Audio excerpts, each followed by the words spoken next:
This is iFanboy Pick of the Week, number 910, brought to you by iFanboy listeners like you. Hey, I'm Josh Flanagan, and I'm here with my co-host, Conor Kilpatrick. Hello. Clear skies, clean sailing. No snow, no rain, no... There was a blizzard, Nothing? And then a couple days later, there was rain, and then there was no more snow. So that's where we're at now. So now you're just flooding? You take a boat everywhere? No, we're good. We're on the hill. It's all fine. Ski season has been a problem, but that is such a snotty old... It's best to just forget about ski season. It happened in the past. It's something you can tell your grandkids about. It's my son's favorite thing. I know, but he needs to find a new one. Maybe sunbathing. Maybe he should try some sort of global climate engineering. Beach volleyball. As a job. Yeah, we're not a beach volleyball people. We're short-legged, just to begin with. This is iFanboy Pick of the Week, episode 910, which indicates to you that there have been 909 before this. One of these days, we're going to get this whole process down. Every week, one of us picks the book they like the best. That is the pick of the week. We read many comics. They come out, and then one of us has the job. They say, you know what, that's the one. This is the It Book of the Week. We should change the title to a slightly different one. The It Book of the Week. It Book. The It Book. Mm-hmm. That is terrible for SEO. We will talk about that comic book. We will talk about other books from the week and often how they relate to the pick of the week. Was it close? Was it not close? This could have been pick of the week. Nothing was close. Or the very common, I don't know, I had to pick something. There might be listener mail. We try to have a good time. We try to be entertaining. We try not to rock the boat, I'd say. But, you know, maybe there will be rocking. Who can say? There will be spoilers. We will talk about what happens in those books. So if you haven't read them, that is on you. Conor, you had the pick. And might I say, did not see this coming. I'm shocked. Action Comics 1061 from Jason Aaron, John Timms, Rex Locus, and Dave Sharp. Although there isn't a credits page, at least in my digital copy. I had to look that up on the internet. Yes. Any longtime listener of this show should be shocked because there are very few comic book characters that I hate, and one of them is Bizarro. However, I think what we're seeing here is a little bit of a rejuvenated Jason Aaron now that he's doing some DC work. He's on Action Comics. He's on that Batman miniseries, Batman Awful, that I'm enjoying. And it feels a little bit like the Jason Aaron of old, who did really fun, inventive stories and took characters you knew and love and looked at them from different angles.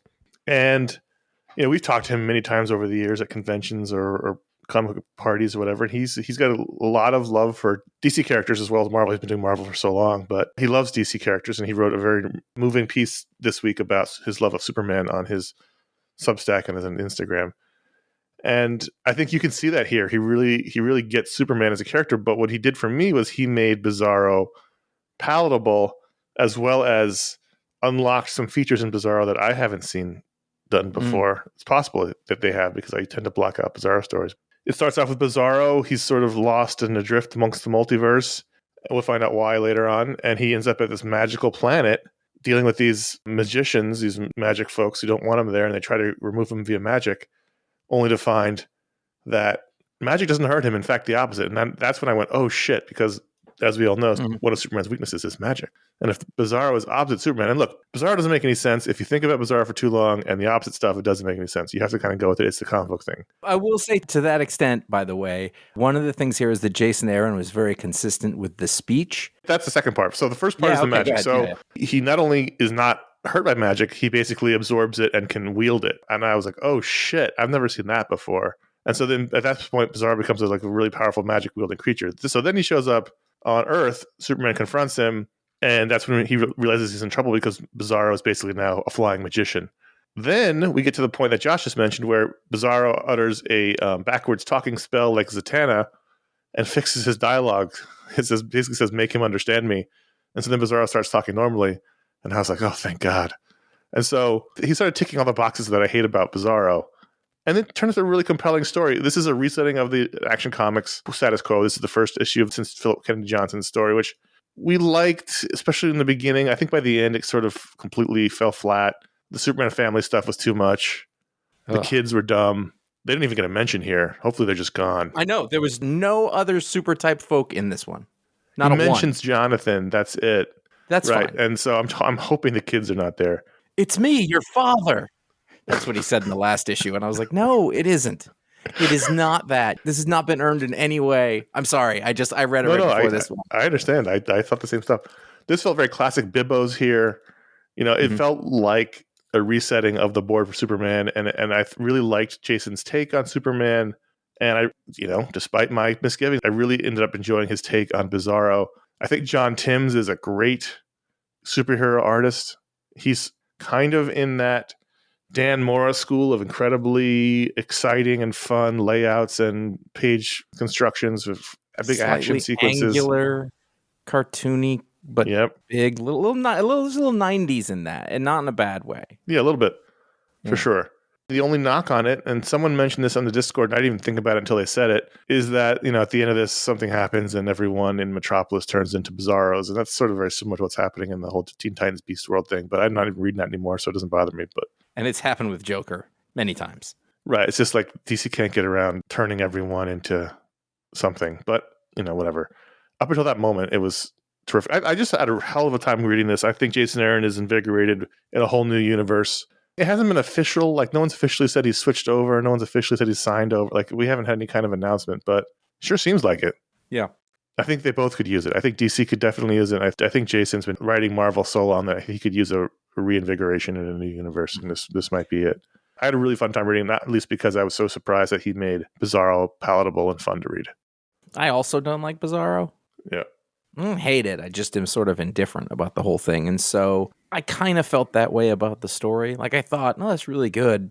I kind of wish this wasn't the thing. But you're right in that there was nothing else in the way. They weren't building the family. Like, when you said that, I was like, oh, yeah, there were no other of these people. There was just Lois and Jimmy, really. Yep.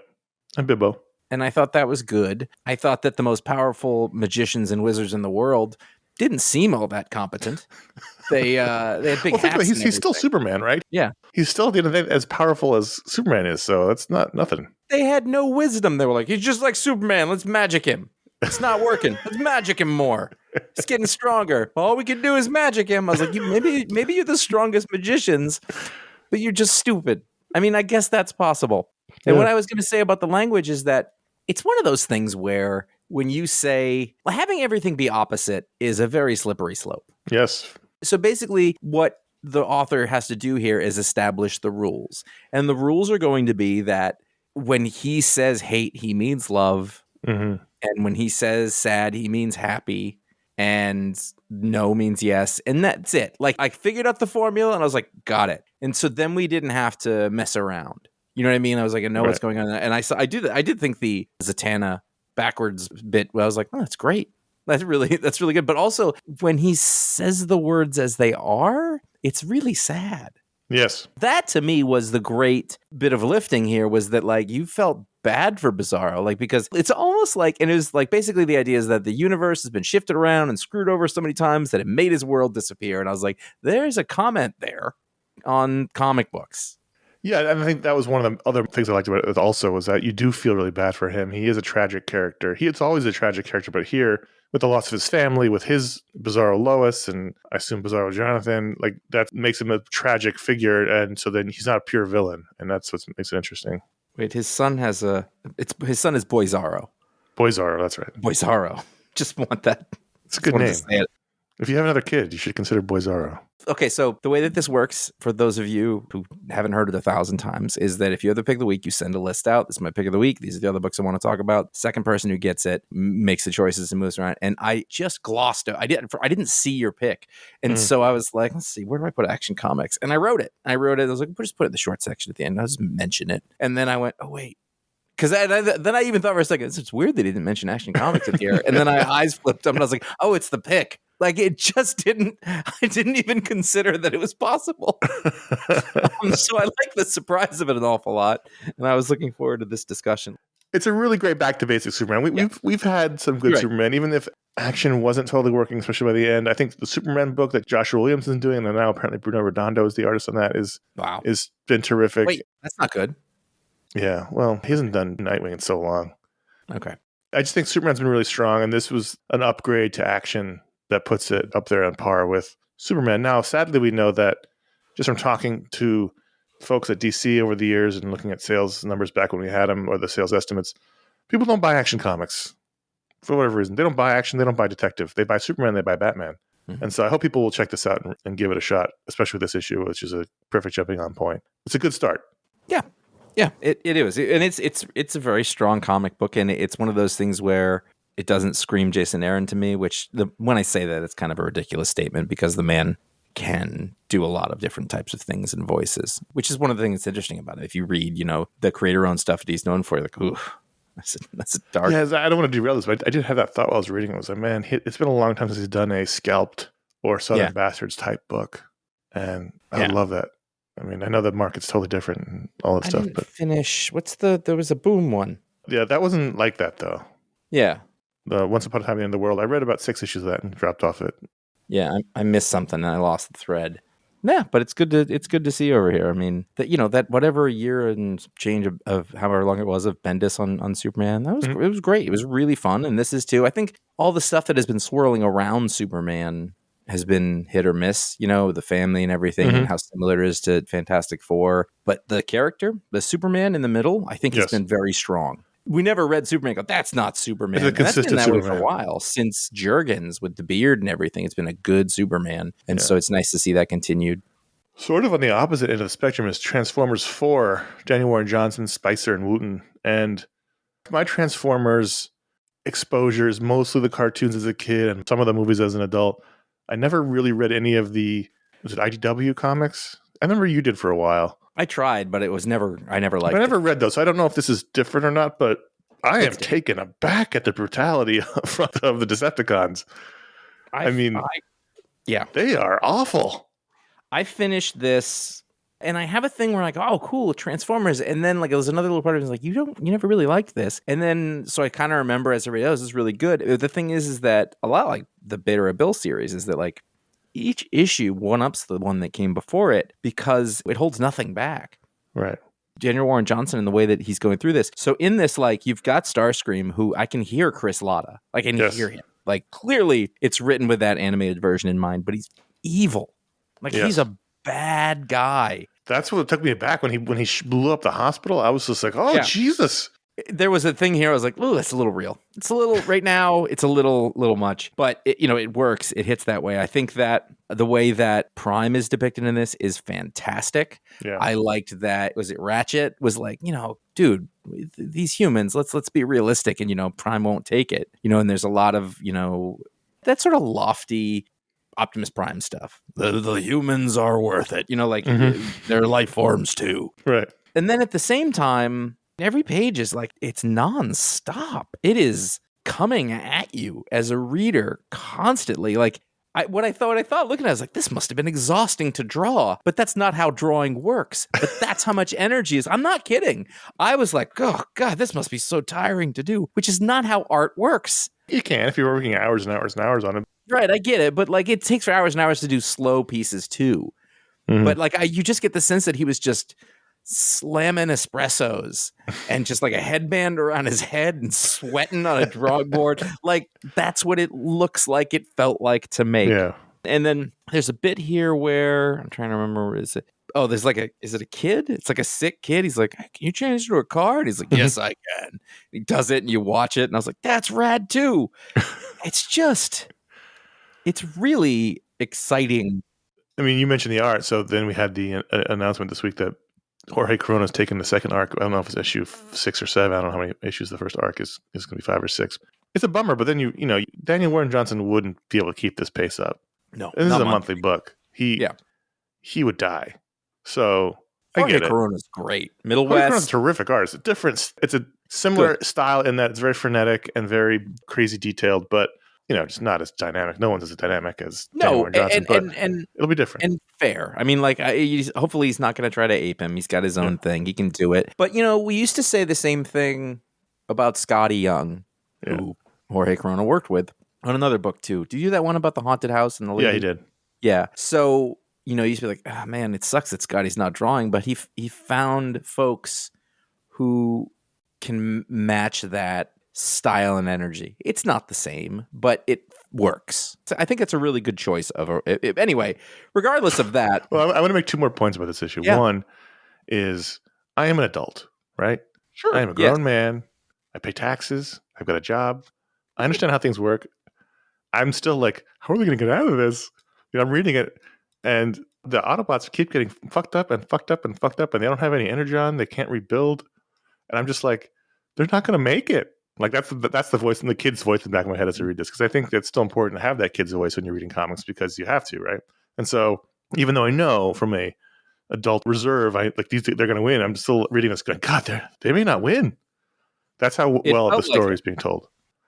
The other part is the big one-page reveal where they go into the back of the thing, and because Optimus Prime lost his arm in the battle, he's running around with one arm, and they say, I got an idea, and they weld on Megatron's cannon arm. I went, oh fuck! So like this book is just incredibly fun. I flipped back and forth because I saw the scope part, and I love that they're not going to explain the size thing, which is great. Keep going with that. I saw the cannon, and I went back, and I was like, oh wait, that's his whole arm, because he was missing an arm. There was a lot of flipping back and forth in this, and not in a bad way. Yeah. I just wanted to see how things were done. I finished it, and I was like, Jesus, this has no right to be this great. But there's a bit, again, not a giant Transformers fan, but there's a point when they're fighting and the Autobots turning around, and instantly Starscream starts yelling, retreat!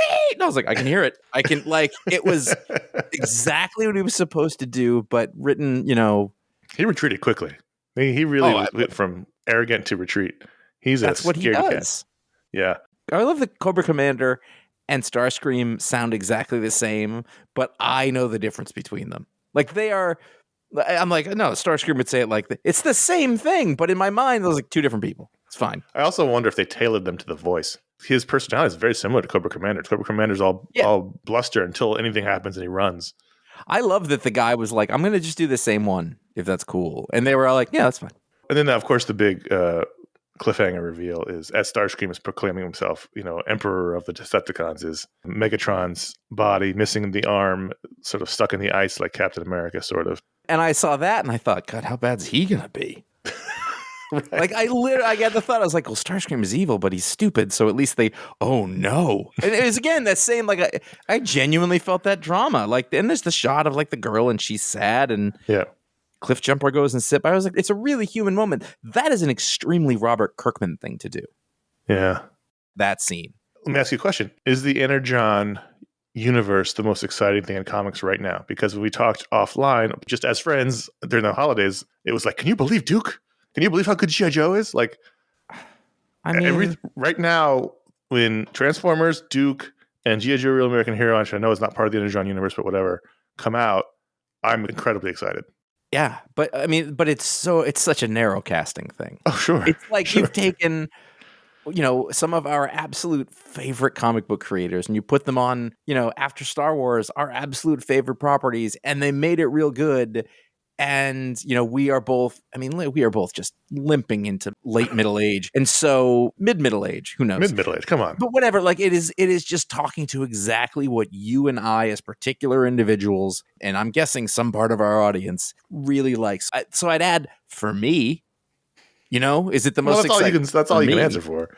Yeah. Yeah, but sometimes you can, but like this one is so specific that I couldn't speak for anybody else on it. I'm excited for Cobra Commander. Yes. I mean, honestly, I finished this book and I was like, that was amazing. Like, I took a moment. I was like, that was amazing. Now, I don't remember which I read first. Uh-huh. I think I read Petrol Head first and then did Transformers, but it may have been the other way around, because the fact is, at the end of both of them, I said the same thing. Right. I finished Petrol Head from Rob Williams and Pi Par. Number 3. Third issue. And I've been really enjoying it. I think the first one was the Patron Pick. Yes. I was really into the second. And again, that same, like, I just thought, I don't know any comics like this right now. It's got such incredible energy. Yes. And it was structured so well that, like, I just went, it's only 3 issues. I feel like I know so much about this world. And I'm still at a point where I want to know more about these main characters, but just constant, like the way that, so in this issue, they basically flashback and they set up who these robot racers are, why they exist, and how they feel. Yeah. And there is a bit here where, what's he called? O? The big bad guy with the big brain? Yeah, something like that. O-face. Something like that. Not O-face. That was something else. It's the O. The O. He has an O face. But it's the O. he says something along the lines of, he's like, well, we can beat these guys. And he looks at him, he goes, you're human. You worry about all the things you could be. And robots are built to do one thing. And there's no doubt about it. And I was like, that's real good. I was so good, I downloaded the last couple issues of 2000 AD. I was like, well, I need to find more Rob Williams in my life right now. Well, I think number one, we're talking about 8 books in the show. 4 of them are from Image. This week I had 20 books, 10 of whom were not Marvel DC. Mostly were Image, but there were 10. So half my reading list this week was non-Marvel DC. I think Image is back a little bit. I mean, just great books, for sure. They've got a lot of exciting things going on right now. It'll never quite be that Image boom from a few years ago where Ron, our co-host, helped bring all those guys over and they had all these incredible Marvel and DC guys making incredible books. It's never going to be that again, or at least not for a long time. But it went fallow for a while. But now I'm like, there's a lot of Image books I'm excited to read. Yeah, and I mean, for a while that was all excited because they were like big deals. People were making a lot of money at the same time as the books were big and exciting. Right. But a lot of those never finished. And now I feel like it's more. I can almost separate the Skybound stuff to a certain extent because it's at the end it is licensed stuff. It's really good. It doesn't matter how it just has to be good though. Yeah, no, absolutely. It's just it has a different feeling. But do you have any Petrol Head thoughts? I went through it. Well, it's sort of similar to what we've talked about. I think this might have been the best issue. I still marvel at Par, who has seemed to have come out of nowhere. I'm sure was on 10,000 AD, 2,000 AD. Lettered the damn thing. Who does everything? Pencils, colors, letters. It's all incredible. I love the bright colors. Stunning designs. The robot designs are incredible. The car stuff is amazing. He's like up there with Sean Murphy for car drawing. And you said this is an issue where we got a lot of backstory, which I think we sorely needed at this point. We're not super far into it, but I think it was an important part to get to the start of the backstory of these characters, these robot characters. I love this hybrid character. Yes.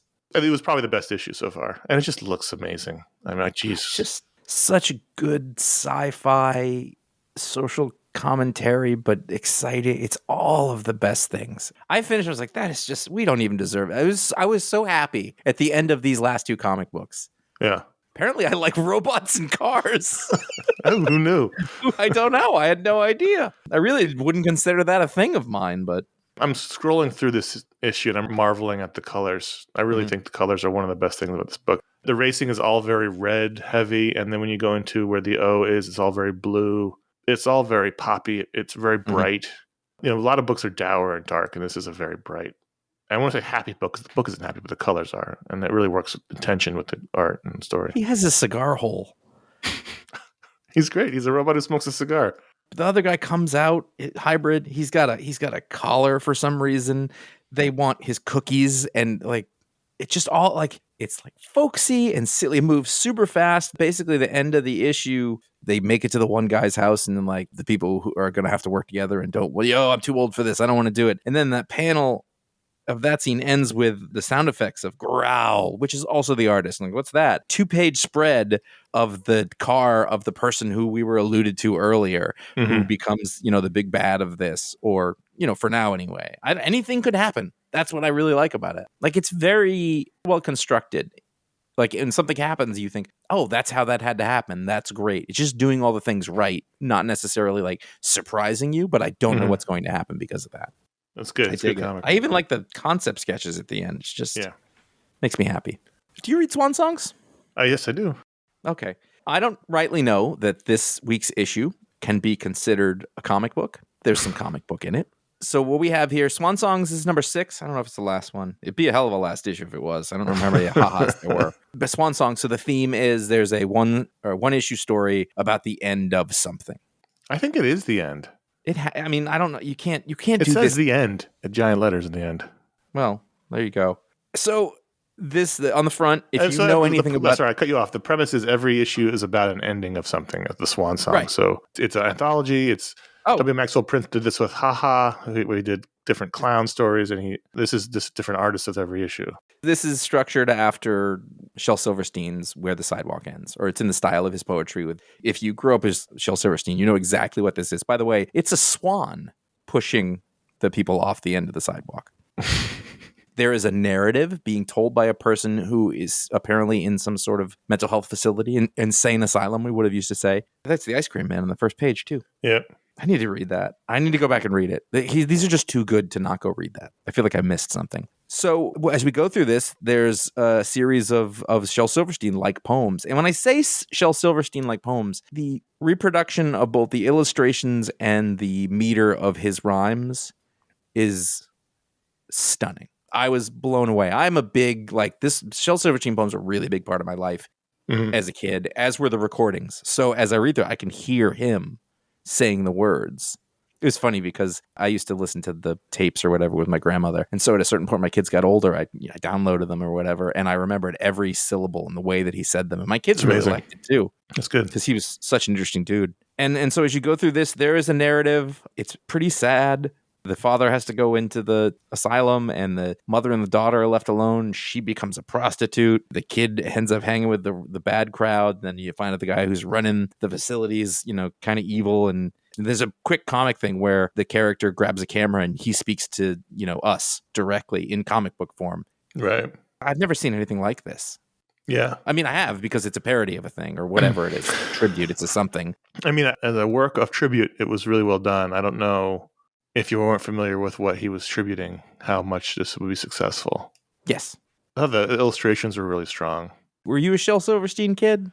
Yeah, but not as much as you, clearly. But, as our age, it was hard not to have at least exposure to it. But the way it was melded into what he's been doing in the series worked well. And I thought the ending was appropriately dark. And if you look at it from the lens of this is the final issue, it's very much sort of the thesis of the book, right? Which is the final lines where the clock is ticking, the end is nigh. What will you do with this limited time on the spinning rock? On your limited time with the spinning rock? The clock's ticking, the end is nigh. What will you do? So it seems like the end of the story, because that's sort of the thesis of this whole book. The back cover is, the other side of the painting. It would be on the front, and it's, the end of the sidewalk. After Shel Silverstein in the bottom, yeah. Which is a cartoonist thing to do. Is you do somebody else's style and you say after that, that's a tribute. Yeah. I mean, the other thing that I have to give it credit for is that each story that came before it, each other issue, was completely different than every other one. And so if he was just doing impersonation each one, but it's not.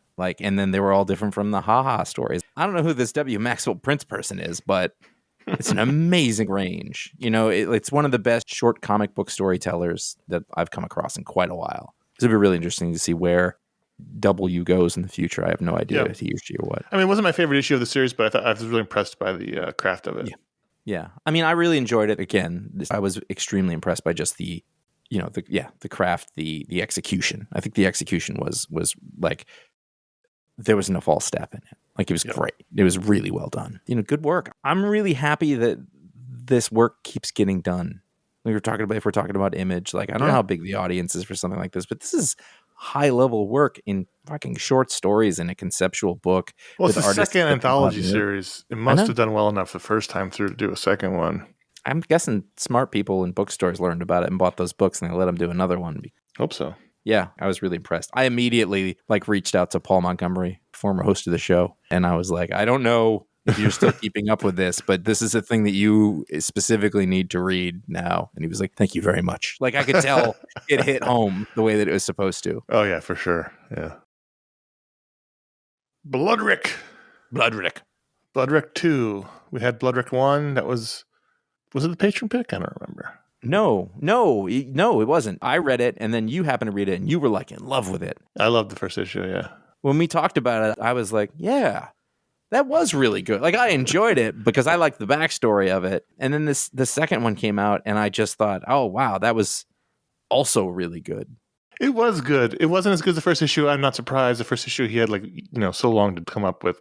Yeah. And it was a perfect short story that had the first issue. This, expands the character now that he has survived the bear fight. Although he lost his catch, the bear took the dead deer, so he lost his food. He manages to stumble his way to a village in the mountains after hallucinating about a bunch of deer and finding the mountains village completely empty of people. So there's some mystery that we're getting into some of a bit of the story. Yeah, I mean, we're getting our Conan stories. I think the thing is he lost his deer, and I really felt for. I was like, "Oh man!" So I'm rooting for him now. Yeah. After that last bit, and he's wandering. He's in his pair of briefs. He's got to be frozen. He's very look hungry. At his size. He needs protein. He needs that constant fuel, and he just is not getting it. His body can be eaten for quite a while, and he's still holding up well. He's looking better than I ever have, and he's a cartoon. Well, it's like when you watch Survivor, the really big muscly guys usually break down first because they don't have that constant fuel that the skinnier people don't need. I only watched the first season and a half, so I don't remember. Well, that's what happens usually. The big muscly guys have bigger problems because they don't have the protein intake. So whereas I can get there and just my middle will get eaten up and I'll be fine. You have other problems. Yeah, exactly. Deep problems. Sunburns, mostly. That would be That guy just caught on fire. He just spontaneously combusted. Never seen anybody react to a mosquito bite quite so severely. That's quite a thing. Then there's a little fun short story at the end, which I actually really liked. The cartooning's really fun. The sort of layouts that he's been doing, the haggardness and desperateness of. I'm telling you, this is like when you can combine Gru and Conan together. Deadly self-serious Conan, but he's a little Gru. It's silly. It's a silly, serious story. Yeah. It's fun. I just was happy for more. The art's exaggerated enough that plays into that aspect of it. This is another Image book. We just talked about 4 in a row. 4 in a row? Yeah. Good stuff happening in Image right now. I do want to mention briefly the Sensational She-Hulk 182 or 4. And this is nothing against Igara, who's, I think, a good artist, but I really missed Andreas Genele in this issue in particular because this was the fun Girls' Night Out issue. And Andreas Genele does a really good job of making them fun, and it's a fun and sexy comic. So he does them in a fun, sexy way, not an over the top. And I thought that Igara's style didn't really mesh with the story that was being told. I don't think I noticed it one way or another until we got to the part. Like when you say it, I'm like, oh yeah, the fashion's not exactly the same. But then we got to Carol Danvers, and I was like, ugh. Not only does she have her stupid jacket, which is even stupider in her own book, which I've dropped, by the way. I can't take it. I dropped that too. I gave it 3 or 4, whatever, 4 issues, I think. And I was like, this is terrible. But she meets them on the street in her street clothes, and she's got a tiny little jacket on too. And I was like, no, that's not how this is supposed to go. I really liked, she doesn't want to go out. I like how she's haggard in this one. Before, there's a new problem for her in this one. She's having a bad day. Yeah, and the thing with everybody hates her because of the Hulk, what the Hulk did in the last issue, and her boss. And they were like, "Why don't you just go as Jen?" And I was like, "God, that's brilliant. Why didn't she just go as Jen?" And it changes everything a little bit. Yeah. And there's a really nice moment where Jack is like, "Oh, look at you! I missed that face," and she doesn't know how to take it. Right. That's really interesting to me. Oh, the writing was still such stellar in this issue. I just missed. There's a lot of great writing. If you're going to have a girls' night out with Jen and Patsy Walker and Carol Danvers, you need to have your fun, sexy artist doing it. Mm-hmm. This is a rom-com, basically. Yeah. You know what the worst part of this is, though? What? I can't stand Jack Arts. I don't like him. I don't know why she's into him. They're all into him. You saw Patsy Walker's reaction. I know, but I don't buy it. It's like I'm trying to think. There's definitely some show where like a character's supposed to be attractive and everyone's watching it like, no, that's not a... Yeah, they're doing a lot of telling us he's attractive. Like, yes. Like the characters tell you things. There's one page basically that takes place in the office, and it does so much in that one. It's great. She walks in, Mallory yells at her. There's 3 people on the bench. One of them's a Moloch, or what are they called? Moloid. And then there's this other guy, Devil Slayer, and he's complaining about the rights to the term defenders. What's the other guy? What's the green and yellow guy? That's not an AIM guy. It's the green and yellow guy? Yeah. Oh, yeah. Who is that guy? It's not Hydra, something like that. I don't think it's because is it Hydra? Either way, he's hard in the background. Look how much ground that page covers. Yeah, a lot. Not like filled up. I just thought it was a time because I was going to say, oh, it's a great scene in the office, and I was like, that's really only the one page. Just great writing. Yeah, the writing's terrific. I just wish we had that different art. It's fine. You long for a world where the same artist is on every issue of something. Well, particularly this one. If you're going to have Girls' Night Out, it should be a specific kind of artist who can do that in a fun way. Like Gara doesn't. That's not the artist's strong suit. But from the editorial standpoint, it's the one that's out of step with the other issues, and so you have your person do the longer arc, and then the fill-in one comes in. I mean, I know you do. I understand. Can't win. Over the break, we had a new Bendis book launch on Dark Horse called Masterpiece. Issue 1 came out over the break. Issue 2 came out this week. It's drawn by old pal Alex Maleev. Ian Herring and Joshua Reed round out the cast of creators, and it's fun. I'm enjoying it. I don't love it. It's a problem. The 2 main characters are teenage Gen Zers, and they're annoying. Written by an old man. Just the dialogue and what they're so strident and It's all right. It's all right. It's just annoying. But the setup's interesting and fun. The idea is that this young girl, 15 years old, doesn't realize that her parents were like world-class criminals because she hasn't seen them in forever, that she's been left in the care of their friend. They disappeared. And she finds this out because the billionaire they stole a bunch of money from shows up and says, basically, you owe me billions of dollars and you're going to have to work for me. And so then it's all about getting this sort of heist crew together to help fulfill his needs, to get money back. There's this one guy that they introduced who was a buddy of their parents who his whole thing was in the 90s, he was a vigilante who would go and beat up anybody who was very publicly a jerk. Like if there was a news story about somebody being an asshole, he would just show up and beat them up. And that was it. That's all he did. They enlist his help. I thought it was a lot of fun. The Malieve art's strong. The main characters are kind of annoying, but that's to be expected. And they're going to go after Martha Stewart or some facsimile of her. I know I can't recapture what I loved about Bendis back then, and so it all feels like it's sort of lacking. And so I didn't. Again. I know. And so therefore, I don't really want what it is now. I understand, totally. Yeah, so I saw the solicit for the last one. I thought, and it was just like, he used to be a vigilante. I was like, all right, I get it. Like, I had enough. I'm in for the arc. I'm in to see where the arc goes, and then we'll assess on beyond that. I mean, it is what it is. The times change, tastes change. But I don't even think that. I think execution changes as creators change as they get older. What they're interested in doing changes, and how they write doing things the same different. people. It's not the Bendis of the crazy, word balloons and double page spreads. That's just not what he's doing, at least in this series. And so it's different, And to be fair, I'm not suggesting he's doing anything wrong or bad. No, just things change. I just have such a relationship with the work of that time that It's very important. It brought you back into comics, basically. Sure. No, it was a really big deal. And, some people grow along with you and some people grow up and do a different thing. And I'm not into his thing. Understandable. Those are the comics we don't talk about, but at patreon.com/iFanboy, the patrons who support the show, one of the rewards they get is that every single patron is given the vote. They all get the vote to add a book to the rundown. It's called the Patron Pick. One patron, one vote. You vote to add a book to the rundown. This week, by overwhelming margins, the winner was Ultimate Spider-Man #1, the reboot of a new Ultimate Universe by Jonathan Hickman, Marco Cicchetto, Matthew Wilson, and Corey Pettit. And this ties into what Hickman had done in that Ultimate Universe 2-issue miniseries in which the creator, who is Reed Richards from the original Ultimate Universe, went to some universe in the Marvel multiverse and tinkered with it so there were no superheroes so that he and his criminal buddies could run it secretly from the shadows as a sort of Old Man Logan-esque carving of territories. But there are no heroes in this world until, in the very end of this issue, Peter Parker, middle-aged, 35-year-old Peter Parker, wife, 2 kids, is given the spider to give himself a bite to become Spider-Man. Only on the very last panel does he become Spider-Man. So, Josh, you are not a noted fan of Jonathan and Hickman, but we were big fans of the Ultimate Spider-Man books and the Ultimate Universe, at least in the beginning. Double-sized issue, drawn by Marco Cicchetto. What were your thoughts? I think that I've liked Hickman more as he's stuck a little more to like his mainstream side. Mm-hmm. I can't say I was looking forward to this, though. I really like Marco Cicchetto. Mm-hmm. I do not like his Peter Parker design. Like, it looks like 70s hair. I don't know what it is. Something or like 80s. The beard was all. It looks like they would. It looks like they would have drawn the character like in the late 80s. Like, he looks like a character who would have been from West Coast Avengers, which I don't really have a problem with. But I couldn't get past it. I thought all of the setup for this was really fun and well thought out. I kept waiting for the shoe to drop, and it kind of didn't. Mm-hmm. I thought there was going to be a twist, and I was waiting for it. If you know what I mean, like I thought at the end we were going to find out like he wasn't Spider-Man and somebody else was or whatever. And I'm actually really glad that it didn't happen, right? Because it was kind of like this is Peter Parker and this is the thing, and he's going to be Spider-Man or who he is. Although they didn't quite. I also felt like I didn't quite get enough at the end.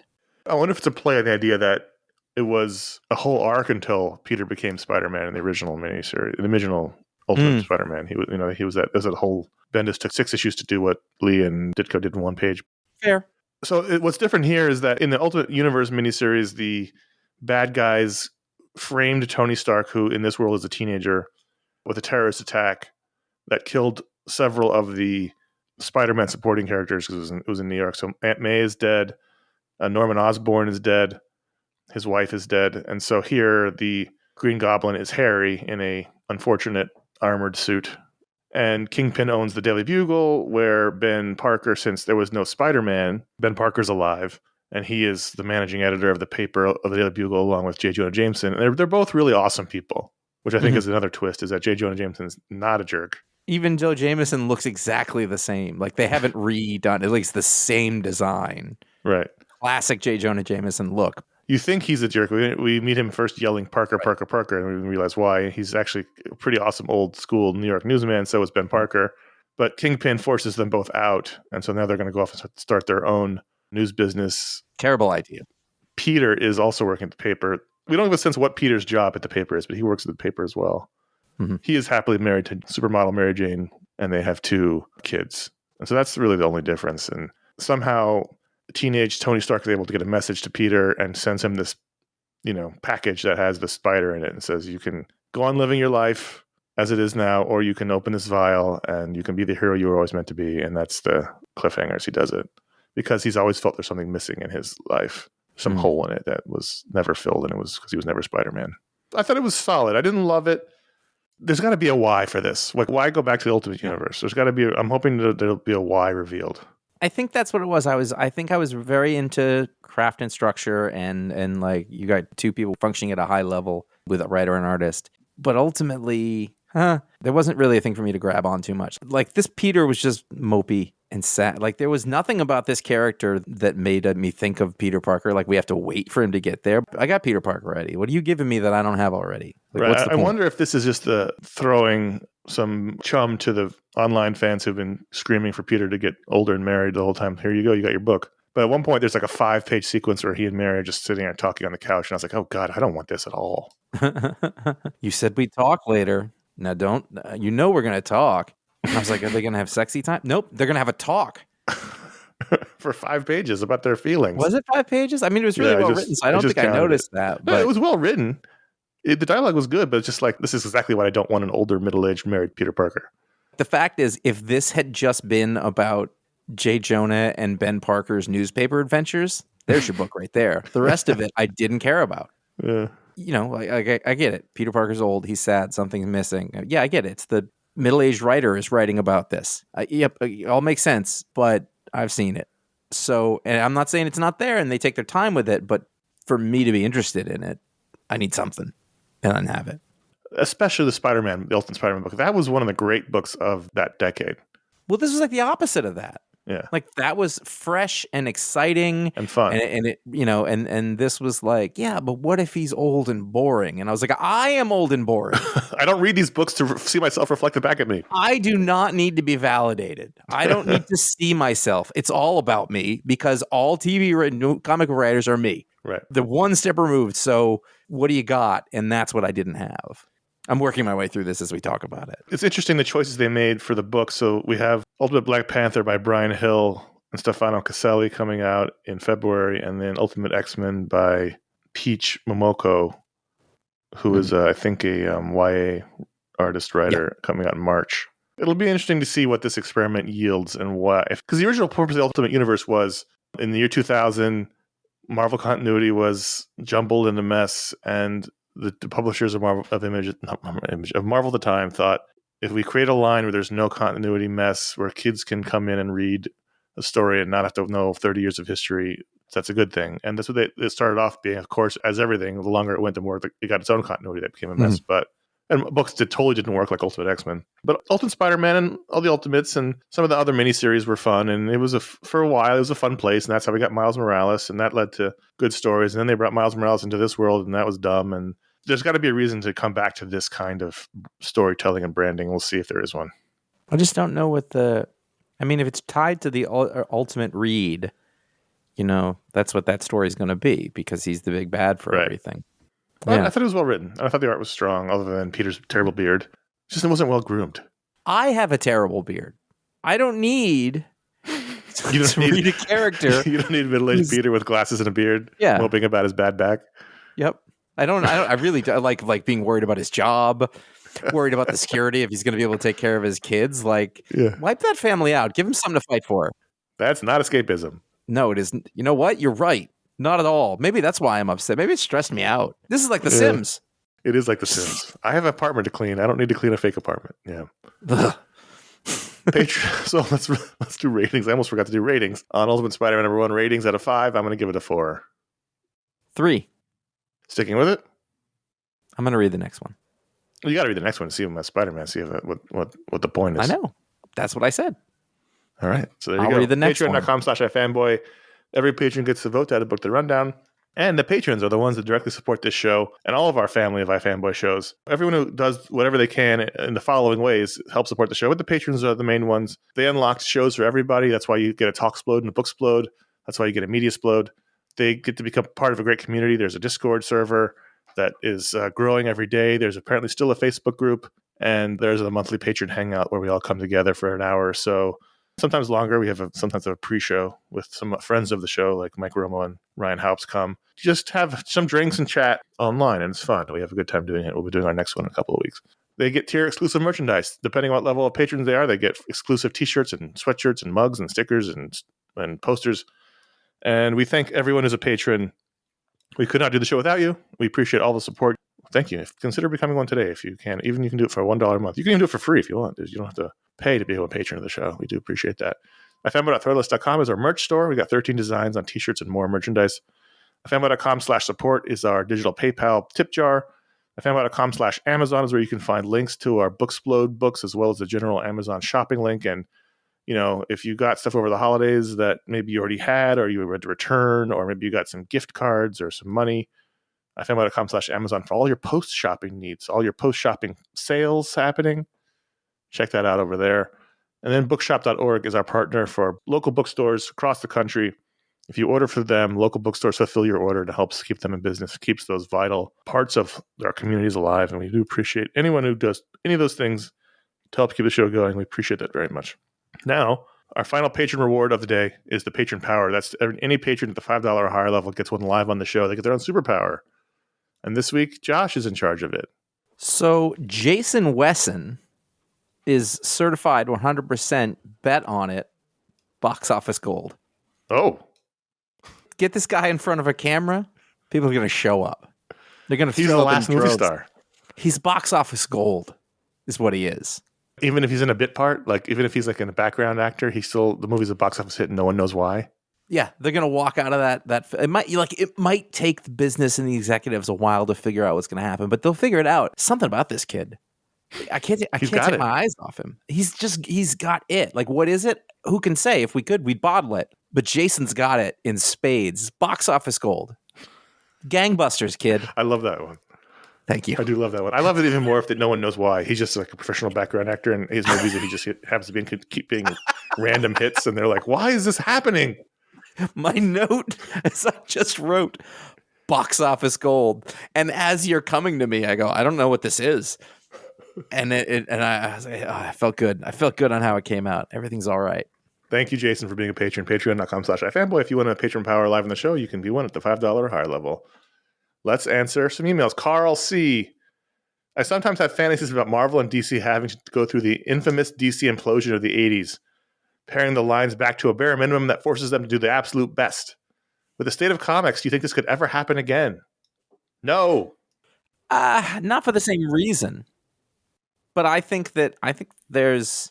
Let's get some context first. So, yes, in the 80s, it's called the DC Implosion. It's when DC pared its line of comics way, way, way, way down for various business reasons. They were putting out a lot of comics, and suddenly they were putting out hardly any comics. And then people, think it allowed them to really focus, and a lot of great comics came out of that period. And then you had 86, and then you're off to the races. So that's what the DC Implosion was in the 80s. Yeah, and that was a different kind. I think it is possible that several levels up the corporate chain, somebody could just look at it one day and go, why are we doing this? I give people that sort of short-sightedness that it could happen in today's quarter-based corporate economy. I think the opposite. I think they have to support this corporate structure, and you can't do that with just 10 titles. There's a whole corporate structure at DC. There's hundreds and hundreds of people who work in DC outside of even the comics, and all those people wouldn't. And maybe it's not 10. Maybe they just slash publishing and they just print reprints. I don't know. All that stuff needs to happen. Those people are still in charge. The publishing guys are still the ones who make the calls and everything. Everyone thinks that the comics are the lowest part of the poll, but they're not. I don't even mean they're quite this important. Epoch. I'm just saying I could see it happening. Right, I know. I'm just saying from my experience having worked with Warner Brothers. Sure. If you're in charge of driving revenue, look, anything's possible, especially with Warner Brothers Discovery and with Disney and Marvel. Anything's possible. But I do think that these corporate ecosystems are so big. Sure. And there's so much money that goes through them. They drive so much in terms of consumer product sales. And Marvel takes the storylines directly from the comics to the movies. Like, I just can't see them being like, we're going to do 8 titles now. I think it's less likely for Marvel. I mean, basically, what I'm getting at is I'm talking about drastically cutting down publishing from what it is now. I could see that happening. Sure. I mean, yeah. I mean, certainly at the big not so in the 80s. This happened it happened in 78, but 78 is when the DC Implosion happened. They immediately canceled 17 titles, and then they canceled another 14 after that. So you're talking about 30-something titles got canceled. Was DC part of a conglomerate at that point? They must have been. In 78, when did Warner Brothers buy them? That was later. That was in the early 80s because Maybe it was right before that. Yeah, I mean, like if they were their own independent business at that point, I can see that. Yeah, that makes sense. Totally different. That's what I mean. If Exactly. they were just publishers, if it was Image or Dark Horse or whoever, all the Dark Horse is owned by Embracer, but they're a cog on such a giant wheel. I can't imagine them being able to do that. No, I mean, it wouldn't ever happen in that way for those reasons now, because, I mean, that might happen to Ahoy Comics or, any other, cross-gen. And it's happened before. That's more like that. Things are... Ahoy, hoy. Things are changing so quickly that I have this, like, nothing is sacred and nothing is safe in the way that we know it. Oh, sure. Yeah. I just think... at one point DC was publishing they had 52 titles when the 52 came out. So I could see it going down to like 40 maybe, but they're never going to go down to like 10. That's just never going to happen. There's too much infrastructure that has to be supported.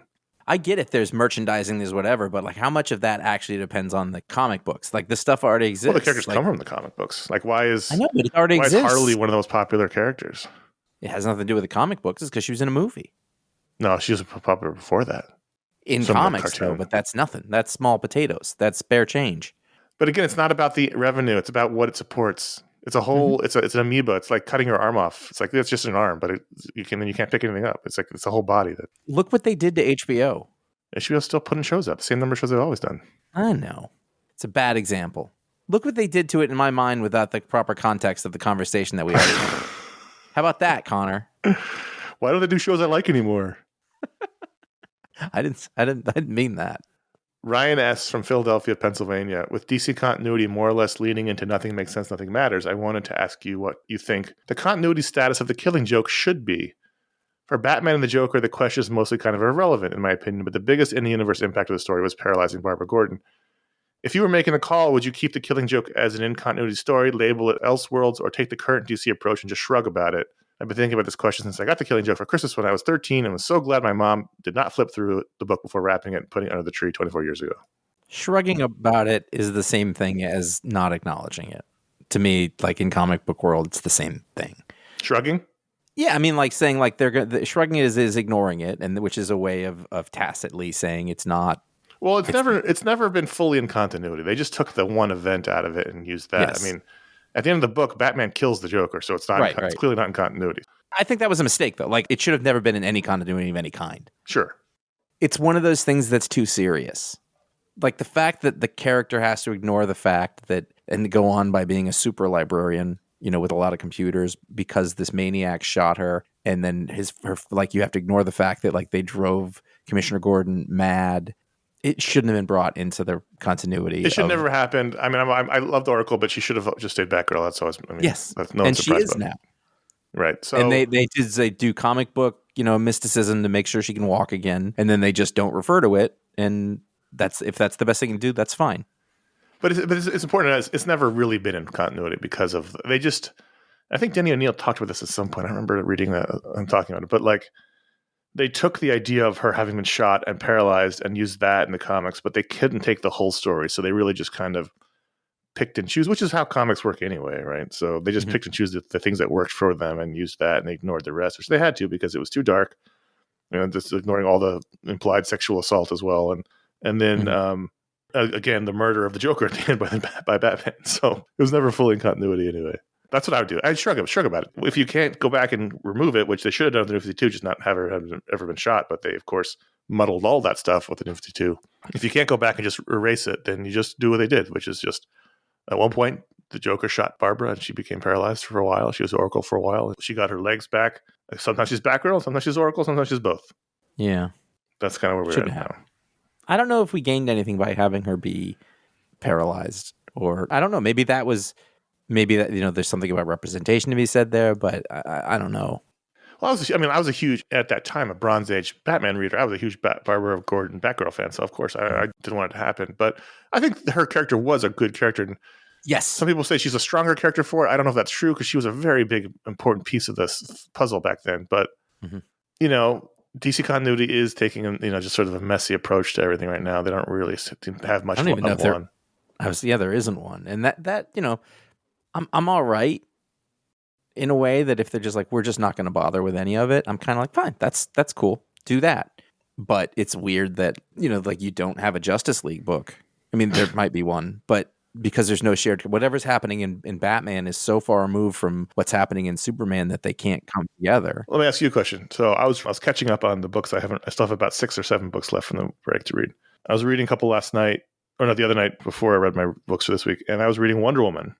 And I was like, I know there's been offhand remarks in other books about the Amazons being banned from the U.S., just sort of just weak attempts at drawing it in. But it feels like such a black label book, such a out of continuity book, such a book that would never happen in the actual continuity.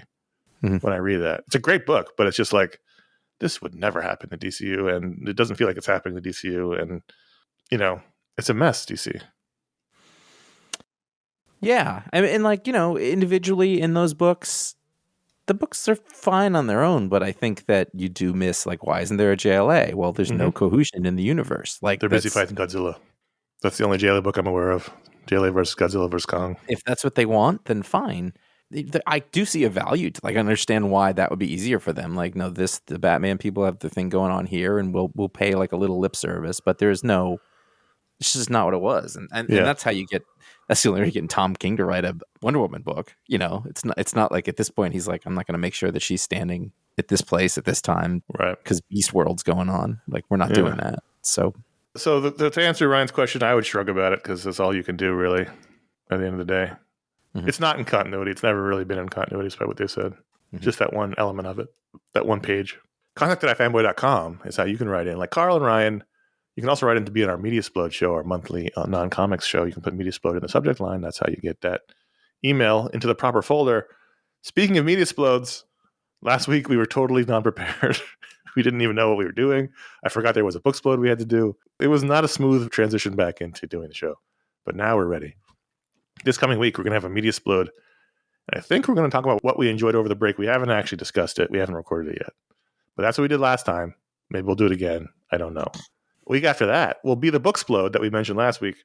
Josh and I will be reviewing. Yes. And this is tough because it's out of print and it's in several different printings, and so the titles change, but this is the one I have. Classic G.I. Joe Real American Hero Volume 1. I have the IDW book, which is obviously no longer in print. I've also somewhere got the original Marvel one. The Classic G.I. Joe Real American Hero Volume 1, which covers issues 1 through 10.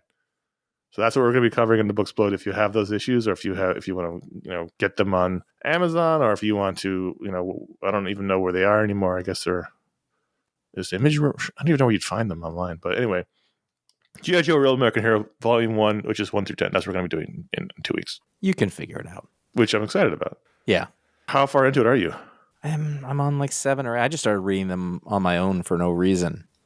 So I don't know, 7 or 8. I've talked about how I've been enjoying my comics and catching up and reading them, and I have. But I'm a little mad because I just want to be reading G.I. Joe comics.